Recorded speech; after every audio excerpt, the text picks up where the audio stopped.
Dans un monde où tu ne peux faire confiance à personne, bienvenue dans cette review de Arrow saison 4, épisode 11. Boom!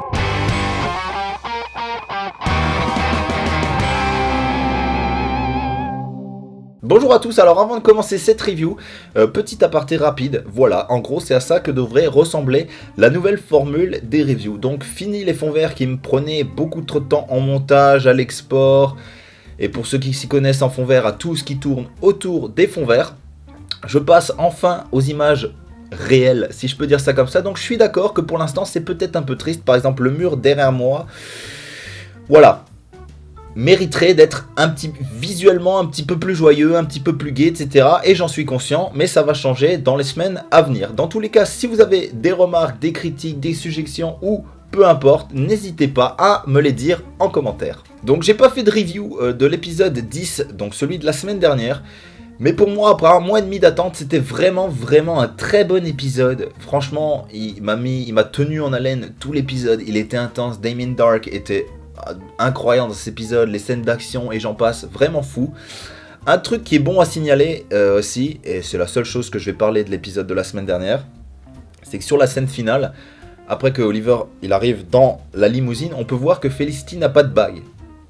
Donc, vous savez plus ou moins ce que ça veut dire. Déjà, on sait que Felicity n'est pas morte. Donc, ça l'enlève de la liste des gens qui sont morts. Donc voilà, on réouvre les paris. Qui, d'après vous, est dans cette tombe? Je pense personnellement que c'est peut-être la mère de Felicity. Après, pourquoi Oliver aurait pleuré? Je sais pas. Mais donc voilà, moi je pense que c'est la mère de Felicity ou Deagle. Je vois bien un de ces deux-là qui dans la tombe. Donc voilà, n'hésitez pas, les paris sont réouverts. Et comme je l'ai dit, Felicity n'a plus de bague, donc voilà. On sait que normalement leur liaison et leur relation et leur amour et tous les mots qui tournent autour de ça sont finis. Et pour moi, c'est vraiment une très bonne nouvelle. Mais concentrons-nous sur l'épisode de cette semaine. Alors ce que j'ai adoré dans cet épisode, c'est qu'il était un peu plus centré sur la famille Deagle. J'ai adoré revoir Layla, j'ai adoré revoir Largus, les voir travailler ensemble, etc. Et surtout, voir le lien fraternel entre John et Andy. Franchement, c'était pour moi quelque chose de très positif. Jusqu'à maintenant, voir Andy emprisonné, c'était un peu inutile. La relation entre les deux était conflictuelle, donc on sentait un peu voilà, mais elle n'était pas amenée de façon vraiment intéressante, on s'y attachait pas plus que ça, etc. Là, cette semaine, ça a pris pour moi une envergure un peu plus stylée. Franchement, Andy, à un moment, quand j'ai cru que ça allait de nouveau être un traître, je me suis dit, putain, c'est pas possible, ce gars-là, on peut faire confiance à personne dans Arrow. À personne. Finalement, il se trouve qu'il retourne pas sa veste, mais je pense qu'à la fin de l'épisode, quand il redevient gentil, je pense que dans les semaines à venir, ça va redevenir de nouveau un traître et on va se dire, putain, mais pourquoi Dans Arrow, c'est ça le problème, c'est qu'ils peuvent pas se concentrer sur un truc. Quelqu'un est mort, il meurt pas. Quelqu'un est un traître, c'est plus un traître, c'est un traître, c'est plus un traître, mort pas. Enfin, tout change tout le temps dans Arrow, donc voilà, on va se concentrer juste sur l'épisode de ce soir et dire que Andy, ce soir, a été plutôt bien fait scénaristiquement. La relation entre les deux frères était intéressante.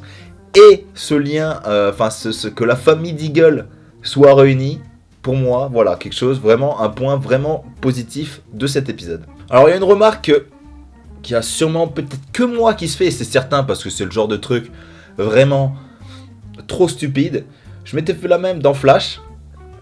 Andy est emprisonné, ok, dans une cage dans la Arrow Cave. Tout l'épisode, il a la même tenue. Moi, je me pose des questions, genre, est-ce qu'il va aux toilettes? Est-ce qu'ils le nourrissent? Alors, au vu de l'épisode ce soir, j'ai eu ma réponse, mais est-ce qu'il prend des douches? Est-ce que, je sais pas, il vit un peu, il a pas de lit? Il dort comment? Par terre? Enfin, franchement, être enfermé dans la Arrow Cave, c'est vraiment pas quelque chose qui, dans la vie, me plairait spécialement, je vais pas vous mentir. Écoutez, voilà, dans l'ensemble, pour moi, c'était un bon épisode. J'ai rien de trop positif à dire, à remarquer, on va dire, parce que j'ai été quand même... Il y a beaucoup de petits trucs qui m'ont un peu énervé. Mais avant d'en parler, voilà. L'épisode était plutôt bon. J'ai aimé voir la dualité des personnalités, je me suis trompé, des personnalités avec Felicity. Voilà, ça c'est plus crédible comme phrase.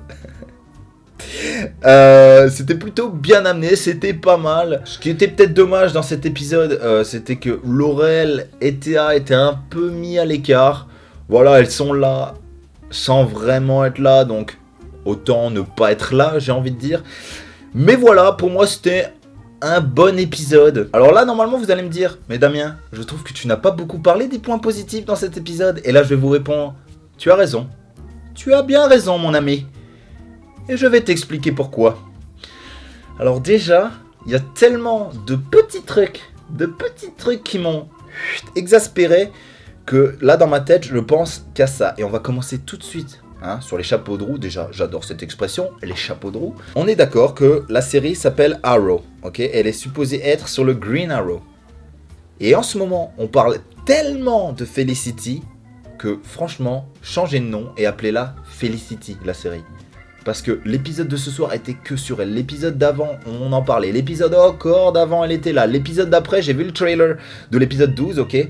95% dans le trailer, elle est là. Il n'y a que elle. Il y a un moment, j'ai absolument rien contre Felicity, c'est un personnage que j'adore son humour, etc. Mais faudrait quand même se concentrer sur ce en quoi la série est censée parler, sur le Green Arrow. Là, Oliver, ça y est, il est supposé être maire, plus on n'en parle plus, sa campagne finie, le Green Arrow, on le voit à peine, voilà, je veux dire, il y a un moment, voilà, faudrait peut-être changer de nom. Alors dans ce cas-là, si vous voulez faire une série que sur le Felicity, refaites une série, tiens. Appelez-la Felicity et croyez-moi que du public féminin, vous allez en avoir, mais en masse. On va parler de la chose qui m'a exaspéré le plus au monde dans cet épisode, mais à un point, c'est la mort d'Amanda Waller, qui est morte pour une seule raison. Ils ont tué ce personnage pour une seule raison. C'est parce qu'ils vont sortir un film Suicide Squad, ok, et qu'ils voulaient pas associer l'univers télé à l'univers cinématographique. Alors qu'ils veulent faire ça, je peux comprendre. Mais pourquoi tuer des personnages? Pourquoi? Ne faites pas un personnage intéressant si c'est pour ensuite le tuer, parce que eux ils reviendront pas. Eux pour le coup, alors Deathstroke, Deadshot, Amanda Waller, tous ceux de la Suicide Squad, ils reviendront, mais alors jamais. Ils ont failli mettre Harley Quinn, mais non, parce qu'elle va apparaître dans le film. Il y a un moment, je pense qu'on est en 2016, ok? Les gens sont assez intelligents pour dissocier eux-mêmes le cinéma de la télé et se dire, ah bah c'est pas la même actrice, c'est pas grave, de toute façon c'est la télé, on peut apprécier la série autant que le film, sans pour autant qu'on soit obligé de tuer des personnages qui ont été ou qui sont intéressants pour une raison si bête. Et franchement, pour moi, c'est la pire erreur qu'ils aient fait, c'est ça. C'est de supprimer des personnages pour pas que ça rentre en corrélation avec l'univers cinématographique. Dans ce cas-là, fallait prendre les mêmes acteurs déjà, ok. Ce qui aurait été intelligent, voilà. Et si vous voulez faire ça, arrêtez tout de suite la série Flash. Parce qu'il va y avoir un film Flash, il va apparaître dans la Justice League, etc. Mais c'est pas le même acteur que la série, donc... Je veux dire, il y a un moment, voilà, arrêtez la série Flash parce que ça risque de rentrer en corrélation. Donc, je suis exaspéré, je suis désolé, j'ai passé beaucoup de temps à parler de ce truc-là, mais ça m'exaspère quand tu fais des choix stupides comme ça. Enfin, voilà, moi, voilà, on va s'arrêter là parce que sinon, je vais... Alors, avant de finir cette vidéo, parlons de la chose qui m'a fait rêver, qui me faisait peur et qui en a fait peut-être rêver plus d'un. C'est la référence à Batman. Quand Oliver donne un nom de code à Felicity et qui dit que Oracle s'était déjà pris. Alors déjà au début, je vais pas vous mentir, j'ai cru qu'ils allaient l'appeler Oracle. Et là, j'aurais été exaspéré à un point inimaginable.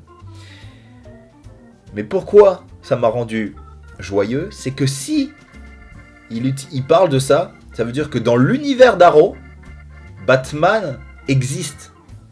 Je croise les doigts. En tout cas, là, il en a parlé. Alors, à moins que ça ait été juste une référence, ce qui est possible, que ça soit juste pour les fanboys. Mais moi, je vais pas vous mentir, j'espère vraiment qu'un jour on va voir Batman apparaître dans la série.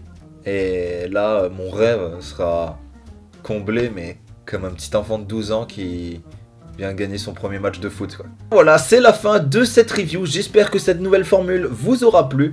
Si vous avez des remarques, des suggestions, des critiques ou peu importe, comme je l'ai dit au début de la vidéo, n'hésitez pas à me laisser un petit commentaire pour me dire ce que vous en pensez.